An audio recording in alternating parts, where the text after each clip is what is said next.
One of the most important parts about running a blog or running a website in general is search engine optimization and keyword research. So today I'm going to go through the 3 keyword research tools that I personally use every single day and that I recommend. Keywords Everywhere is the first keyword research tool that I ever got, and it's just this little Chrome extension here. It's $10 for 100,000 credits, and I've had this for 2 months and I still have this many credits. It is such a good deal, and you're finding a lot of information. The thing about this tool is it's a lot more manual research. So I'll just show you right now. So right now it's set to United States, and I'm just going to turn on the Chrome extension. I don't really use any of these like here, but all I'm going to do is I'm going to search for this keyword phrase right here. So our remote job's going away because it's within my niche, and I want to see if this is a good keyword for me.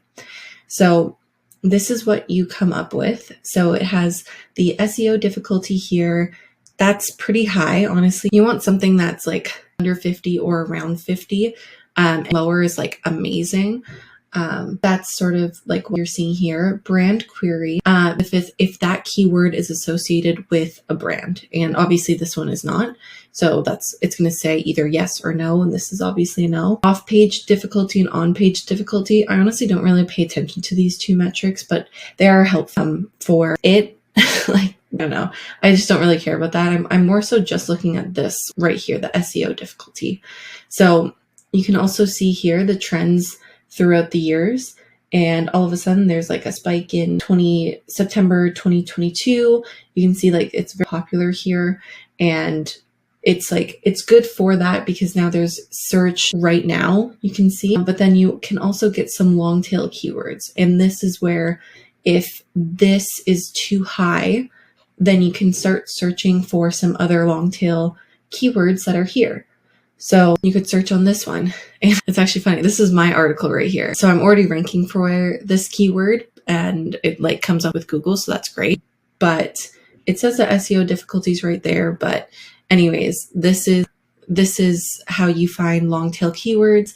If the SEO difficulty goes down once you start looking at these different keywords, then you know that it's a better keyword. So this one's like, it's a little bit lower. But yeah, it's a lot more manual research because you have to click on each long tail keyword and see how they rank. And you have to see if the like words are actually good to go after or not.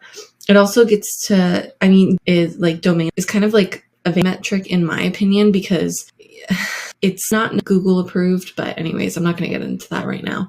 But it is nice that you get to see like what the domain is for all of the sites that are ranking for it. So this is RankIQ, and it's probably the most comprehensive of the 3 tools, and mostly for Google traffic. So I'll just show you here. So I have 8 reports. That's the monthly plan that I'm on. You start off normally with the $49 a month plan, and that's 16 reports.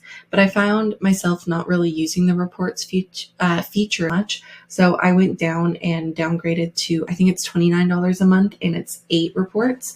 So I like using RankIQ for a couple different features. So you can just run a report on any keyword here and get whatever you want from it. But what I like doing is going to the keyword library. So they have developed this keyword library here. There's all niches up here. And basically these are high search, low competition keywords or already done for you. So where you have keywords everywhere where you kind of just like search and find something, these ones are already here for you, and you can find whatever niche you want. So like, let's say my niche is remote working. So you have all of these options here for keywords, but some of these I'm not going to be able to rank for because I have a lower DA, and you also want something that's going to be fast. So this is where you can change some things in here. So you have the competition. So this is based on domain authority. I am between a 0 and 20, so I'm going to apply that. And then time to rank, again, because I have a low domain authority, I'm going to do ultra fast and very fast. And then you have all of these options now for keywords that I could rank for that are very fast or ultra fast, which means like in the next couple of days, once I have it indexed by Google, I'm probably going to rank for it. So these are keywords here that you can run reports on. Like if you were in, let's find something else, like food, for example. You can search all food and then have that. And then you can also use this to see like if any keywords. So like, let's say I was making a recipe for a smoothie, and then you can apply that keyword. And these are all things that are being searched on Google that you can rank for very quickly. So this is how you would use it. And then you could run the report here. And then you have the option to use their features to optimize your blog post with all of the keywords that they suggest. There's also a feature for coming up with a good title. They'll rank it for you, and you want to have content that is A+ or A++. So PinClicks is my newest keyword research tool. It's the one that I'm getting to know more so right now, but I really like how it's performing for me right now. So you can search any keyword in these topics. You have a couple different options here. These are like ones I've saved that I wanted to maybe recreate, or I like the keywords from it. But where I would start, honestly, is the interest explorer. So it has 11 million of the official interests that are registered with Pinterest. So there's only 11 million of them, which is like a lot, but like, you know, they're more condensed. So like if I was looking for something in my niche, so like remote jobs, I would search that in here. And then you have all of these keywords here. So, you know, let's say jobs, no phone. I'm going to view that here. And then it's going to show me all of these related interests, related searches, pin score. So you can see these are all of the top pins. And the best part about this application in particular is it's showing you not based off of my account on Pinterest, but it's showing based off of what Pinterest thinks. So it's like when you are logged out of Pinterest, these are going to be the top pins that they're showing people. So you can see pin score here.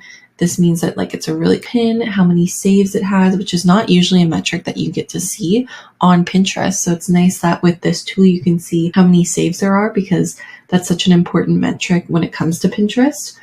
And you get to see when it was created, which is such an important metric as well. Like I love being able to see these three things. And then you can see like what the title is, what the description is. But my favorite part is getting to see, sorry, this is not working properly. Come on. So this annotated interest right here. So these are what Pinterest thinks this pin is about, because Pinterest thinks that it can see, but these are what the humans have that work for Pinterest have said what this job is about. So I like using these as my keywords in descriptions, and I've seen such good success. But you can also just search a random keyword as well and see how it ranks here. But this is my favorite Pinterest keyword research tool right now. So that is just an overview of all of the keyword research tools that I use. One of them is obviously specifically for Pinterest, but I actually do use it just to come up with article ideas. So I thought it was a great keyword tool to include in this video. I didn't want to go too overly in depth with how I use each tool, because I feel like that would be a 20 or 30 minute video each, which I can definitely do in the future when I feel more comfortable and I have a better idea of how to optimize use each tool. But I hope that this video was helpful, because search engine optimization and keywords are very important just with anything. It's important on social media, it's important for your blog, it's just important everywhere. And I just wanted to give a little bit of a background and some reasonably priced tools that you can use to help you with keyword research. So that is everything for today's video. Make sure you subscribe, because I will be posting videos all the time now.